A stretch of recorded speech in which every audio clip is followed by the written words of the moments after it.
Hello বন্ধুরা, আমি ইন্দু। আমাদের পরবর্তী শর্ট ফিল্ম বাক্যের এন্টায়ার টিমের সাথে আজ আমরা বসেছি আড্ডা দিতে।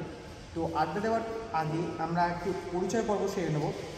আমি ইন্দ্রনীল, অ্যাজ আ ডিরেক্টর আমি এই শর্ট ফিল্মে ডিরেক্ট করেছি এবং কুণাল দা অ্যাজ আ সিনেমাটোগ্রাফার এই শর্ট ফিল্মে কাজ করেছে। উজ্জ্বল দা মেন লিড ক্যারেক্টারে প্লে করেছে এবং মানসী আর একটা পার্শ্ব চরিত্রে অভিনয় করেছে। সায়ন্তনীয় একটা মুখ্য চরিত্র অভিনয় করেছে এবং সঞ্জু হচ্ছে এই সিনেমার আর্ট ডিরেকশন এবং সাথে সাথে একটা চরিত্র অভিনয় করেছে। তো এই হচ্ছে আমার পুরো এন্টারটেইন এবং সাথে আরও একজন ছিল যে বিশেষ কারণবশত আসতে পারেনি তার কাজে। তো বাকি আমরা জেনে নেবো সবার থেকে যে সবার সিনেমাটা কেমন লাগলো এবং সিনেমা ছোটো মেমোরি আমরা একটু সেরে নেবো। তো সবার প্রথম শুরু করছে উজ্জ্বল দা, তোমার কেমন লেগেছে যদি এক্সপিরিয়েন্সটা বলো। প্রথম যখন শুনি স্টোরিটা খুবই ভালো লেগেছে। ইন্দ্র আমাকে শুনিয়েছিল স্টোরি, তো আমি একদিন প্রিপেয়ার হতে টাইমও নিয়েছিলাম। তারপর বাকিটা তো ডিরেকশন, বাকিটাও নিজের মতো করে আমাকে করে নিয়েছে। মাঝখানে একবার এনার্জি ব্রেক হয়ে গেছিলো, ভুল একবার, তো আবার এনার্জি গেন করে নিয়েছি। হ্যাঁ, আমি ছোটো করে শর্টে বলে দিচ্ছি, বিষয়টা এরকম হয়েছিল, মানে এটা একটা টিপস হিসেবেও আমি দিয়ে রাখছি, মানে আমিও কোথাও থেকে টিপসটা পেয়েছিলাম। বিষয়টা হচ্ছিলো এরকম যে উজ্জ্বল একটা মুখ্য চরিত্র যেহেতু অভিনয় করছে এবং চরিত্রটা খুবই চ্যালেঞ্জিং ছিল, তো সেই চরিত্র অভিনয় করার সময় ব্যাপারটা মনোটোনাস হয়ে যাচ্ছিল এবং হতে হতে আমি কোথাও গিয়ে মনে হয়েছে ক্যামেরার ব্যাক এন্ডে গিয়ে যে উজ্জ্বলদার এনার্জিটা ডাউন হয়ে গেছে। তো তার জন্য আমি কি করি, তখন উজ্জ্বলদাকে বলি যাও গিয়ে দৌড়াও। উজ্জ্বলদা প্রায় তখন 100 মিটার যায় দৌড়াতে এবং 100 মিটার আবার দৌড়ে আসে। তো ওটা একটা আর কি, মানে ওই জাস্ট এনার্জিটাকে আবার রিকল করার জন্য কিংবা ব্যাক করার জন্য উজ্জ্বলদার সাথে এরকম একটা অ্যাক্টিভিটি হয়ে থাকে। বাট খুব সুন্দর কাজ করেছে উজ্জ্বলদা, মানে আমার ব্যক্তিগতভাবে খুব ভালো লেগেছে। তো মানসিক তোমার কিছু? আমি এখানে ফার্স্ট টাইম কাজ করছি, আমি এর আগে কোনো আমার এক্সপিরিয়েন্স ছিল না। আমার খুবই ভালো লেগেছে, এত সবারই মানে ফ্রেন্ডলি বিহেভ করেছে, মানে কোনো কিছু অসুবিধাই নেই। তো হ্যাঁ, আমিও ফার্স্ট টাইমই কাজ করলাম। আমার যেটা ফিল হয়েছিল, যেটা আমি বেশি এফোর্ট দিতে হয়নি, যেটা আমাকে বুঝিয়েছিল সবাই, তো আমি সেরকমভাবেই কাজ করার চেষ্টা করেছি। বাকিটা তো রিলিজ হলে আর ডিরেক্টর ভালো বলতে পারবে কেমন কাজ হয়েছে। চেষ্টা করেছি ভালো করে কাজ করা, এবার হ্যাঁ সবাই সহযোগিতাও করেছে আমার সাথে যাতে ভালো করে কাজটা হয় এবং আশা করি সবার ভালো হবে। ভালো লেগেছে। আচ্ছা, বলে দিই বেসিক্যালি ও একটু শাই, তো একটু কম কথা বলে ওই একটা দুটো কথাই ছেড়ে দেয়। তারপর আমি সব থেকে যেটা মেন মানুষের কাছে আসছি, যে আমার সাথে ক্যামেরার পিছনে থেকে কাজ করেছেন, মানে অন ক্যামেরা ছিল না, সেটা হচ্ছে কুণাল দা।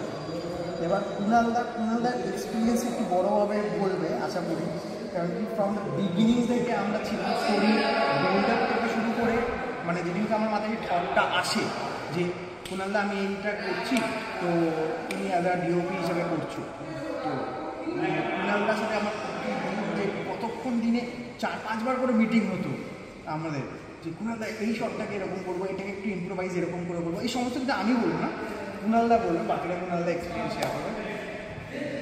সব থেকে বড়ো ব্যাপার যে আমি খুব লাকি যে আমি আর ইন্দ্র একই অফিসে কাজ করি, একই পাশাপাশি বেঞ্চে কাজ করি।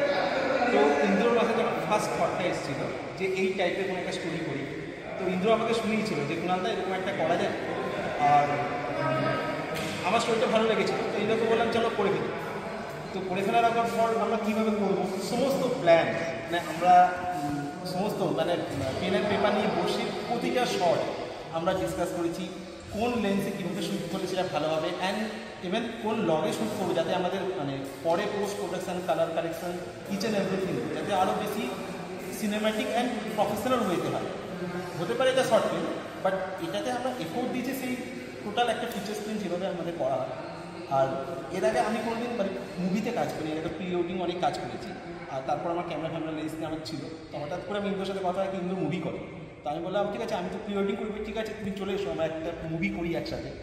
তো ইন্দ্রের সাথে কাজ করতে গিয়ে আমার সবথেকে বেশি he is very cooperative and অসাধারণ মানুষ, মানে একটা কাজ সে টেকনিক্যালি সে স্ট্রং হতে পারে, কিন্তু মানুষ হিসাবে ইন্দ্র ইজ দ্য বেস্ট, মানে ও টিমকে একটা বকাঝকা দেয়নি, কিন্তু আমাদের সমস্ত কাজ প্রফেশনালি সুন্দরভাবে হ্যান্ডেল করেছে, মানে একটা ফ্লো থেকে যে আমরা কাজটা করেছি।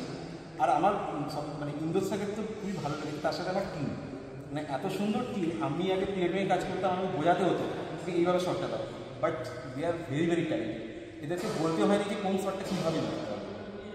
খুব বেশি আমরা টেক নিই, মোটামুটি আমাদের মুভিটা খুব তাড়াতাড়ি আমরা শেষ করতে পেরেছি। উজ্জ্বলদা অসাধারণ অভিনয় করেছি, উজ্জ্বলদাকে দিয়ে আমরা নানা রকম এক্সপ্লেন করেছি ক্যামেরা লেন্সে। আমি আর কিন্তু বহুবার মানে এই অ্যাঙ্গেল থেকে তুলবো, এই অ্যাঙ্গেল থেকে তুলবো, উজ্জ্বলদা এটা ফোকাস করবো, এইভাবে বলো।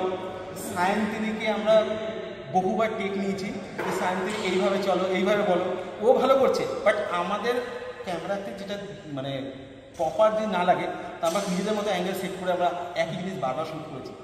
মানে যখন সিনেমাটা রিলিজ হবে আপনাদের নিশ্চয়ই ভালো লাগবে আশা করি। আর মানুষই আমাদের ফার্স্ট টাইম কাজ করছে, বাট আমার মনে হয়নি ও ফার্স্ট টাইম কাজ করছে। হ্যাঁ, মানে ও টোটালি জিনিসটা প্রফেশনাল ওয়েতে করেছে। মানে আমাকে সবাই বললো যখন যে মানুষই ফার্স্ট টাইম কাজ করছে, আমি বললাম ঠিক আছে, ওকে তো প্রিয়রিংয়ের মতো ওকে বোঝাতে হবে যে এই শটটা এইভাবে দাও, এই শটটা এইভাবে দাও, এইভাবে চলো, কিন্তু ও প্রপারলি করেছে। মানে আমার মনেই হয়নি যে ও ফার্স্ট টাইম কাজ করছে। Means she is also very talented. Sanjay কিছু বলতে যাচ্ছিল। সঞ্জু কিছু বল। আচ্ছা, যাই হোক, এটা বেসিক্যালি আমি ব্যাপারটা শর্টে বলে দিই যে কী হয়েছিল। ব্যাপারটা হয়েছিল আমি এবং কুণালদা যেহেতু আমরা একসাথে এক জায়গায় প্রতিদিন আমাদের সপ্তাহে দেখা হয়, 5 দিনই 6 দিন দেখা হয় সপ্তাহে, তো আমি আর কুণালদা প্রায় পার ডে এভরি ডে 4 বার 5 বার করে মিটিংয়ে বসতাম। এবং আমি আর কুণালদার এটা ডিসাইড করে নিয়েছিলাম যে যখন আমরা প্রোডাকশানে নামবো তার আগে প্রি প্রোডাকশানটা যাতে খুব কড়াভাবে হয়, এবং তার জন্য আমরা এই হোমওয়ার্কটা আমরা করেছি খুব মানে আমরা এমনও গেছে মানে অফিস ছুটির পর 8টা 9টা পর্যন্ত আমরা শর্ট ডিভিশন করে আমরা তারপর বেরিয়েছি। তো অনেক রকমের আমরা আসলে হোমওয়ার্কটা খুব করার চেষ্টা করেছি, কড়াভাবে করার চেষ্টা করেছি, এবং সেটা আমিও চেষ্টা করেছি এবং আমার সাথে কুণালদাও সহযোগিতা করেছে। তার জন্যই হয়তো প্রোডাকশনটা ভালো হয়েছে, এবং যেহেতু প্রি প্রোডাকশন এবং প্রোডাকশনটা ভালো হয়েছে তাই আমরা চেষ্টা করছি, মানে এক্সপেকটেশন রাখছি যে পোস্ট প্রোডাকশনটাও এফেক্ট ভালো হবে এবং রেজাল্ট আউটকামটা ফাইনাল আউটপুটটা যেটা আসবে সেটাও অসাধারণ হবে। তো বাকিটা ও সবাই যখন দেখবে তো তখনই সবাই বলবে। আর যাই হোক, কালকে একটা গুড নিউজ দেওয়ার আছে, সেটা আমি বলতে চাই না এবং সায়ন্তনী এবং মানুষই বলে দেবে। তো কালকে প্লিজ নিউজটা কি বলে দেবো? একদম গুড নিউজটা হচ্ছে কালকে আমাদের পোস্টার রিলিজ করছে, যেটা আমাদের ইউটিউব চ্যানেলে করছে এবং ফেসবুকেও সম্ভবত করছে। 12টার সময় রিলিজ করেছে, তো অবশ্যই আপনারা সেটাও বলবে। ইউটিউব চ্যানেলটার নাম হচ্ছে পান্থার এন্টারটেইনমেন্ট, সেটা ফেসবুকে আছে, ইনস্টাগ্রামেও আছে, আপনারা ফলো করে রাখবেন, সাবস্ক্রাইব করুন। এবং ইউটিউবে আছে। হ্যাঁ, ইউটিউবে আছে। আর সেটাতে সাবস্ক্রাইব করে রাখলে একটাই গুড নিউজ হবে কি ভালো ভালো কাজের সন্ধান আপনারা পাবেন। একদম। তো আমি সবার কাছে লাস্ট একটাই রিকোয়েস্ট রাখবো, একটু পেশেন্স রাখুন, বিকজ সিনেমাটা হয়তো অনেকে আমাকে জিজ্ঞেস করে যে সিনেমাটা কবে বেরোচ্ছে, এবং but it will take some time, because সিনেমাটা বাইরের দেশে যায় এবং ন্যাশনালি যায়, ইন্টারন্যাশনালি যায়। যারা আমার কাজ দেখে অলরেডি, রেড প্যান্থারকে ফলো করে, তারা জানে যে আমার সিনেমা একটু বেরোতে টাইম লাগে, বাট ইন্টারন্যাশনালি ন্যাশনালি যখন বিভিন্ন অ্যাওয়ার্ড থেকে ঘুরে আসে তখন আমার সিনেমাটা আমি কোনো একটা ভালো প্ল্যাটফর্ম কিংবা আমার দের অফিসিয়াল ইউটিউব চ্যানেলে আমরা রিলিজ করি, ততক্ষণ পর্যন্ত না যতক্ষণ না বাইরে থেকে কিছু গুড নিউজ আসছে। তো বাকিটা সব আমরা আমাদের এফার্ট দিয়ে করার চেষ্টা করেছি, সবাই সবার এফার্ট দিয়েছি। খুব কোঅপারেটিভ টিম ছিল সত্যি কথা বলতে, কাউকে খুব ডিটেলিংয়ে গিয়ে প্রচণ্ডভাবে ওরকম কিছু করতে হয়নি, সবাই খুব কোঅপারেটিভ ছিল, সবাই খুব ট্যালেন্টেড ছিল। And I am so much lucky যে আমি এরকম একটা টিমের সাথে এই কাজটা করতে পেরেছি, এত চ্যালেঞ্জিং কাজটা। তো একটু পেশেন্স রাখবেন, বাট যখন যাতে আপডেট আসবেন পেয়ে যাবেন আমাদের সোশ্যাল সাইটে। তার জন্য আমাদের সোশ্যাল সাইটটা রেড প্যান্থার এন্টারটেইনমেন্টের ফেসবুক, ইনস্টাগ্রাম এবং ইউটিউবকে ফলো করতে হবে, সাবস্ক্রাইব করতে হবে। বাকি আমি বলবো যে এটা খুব ইন্টারেস্টিং একটা কাজ হচ্ছে, প্লিজ সবাই দেখবেন, আর ভালো যদি লাগে শেয়ার করবেন, কমেন্ট করবেন, কারণ কি আলটিমেট আমাদের এই সমস্ত কাজ বাড়ানো কিন্তু আপনাদের জন্য। তো এই কাজে কোনো ভ্যালিডিটি নেই, কোনো রকম কিছু নেই যে কেউ এজ লিমিট আছে। 8 থেকে 80 সবাই দেখতে পারবেন, এখানে পুরো সিনেমাটাই করা হয়েছে একটা সোশ্যাল মেসেজের ওপর। তো it is my humble request to all the audience যে প্লিজ সবাই দেখবে, এবং দেখে যদি ভালো লাগে প্লিজ শেয়ার করবেন এবং কমেন্ট করবেন, আপনাদের ফিডব্যাক দেবেন। সেটা খারাপ হলেও ফিডব্যাক দেবেন, ভালো হলেও ফিডব্যাক দেবেন। এইটুকুনি বলেই আমি আমার আজকে বক্তব্য শেষ করছি, আজকের আড্ডা। আর অবশ্যই কালকে 12টার সময় চোখ রাখবেন, আমাদের বাক্যের পোস্টার আমাদের সোশ্যাল সাইডে আসছে। Thank you so much, thank you so much, thank you.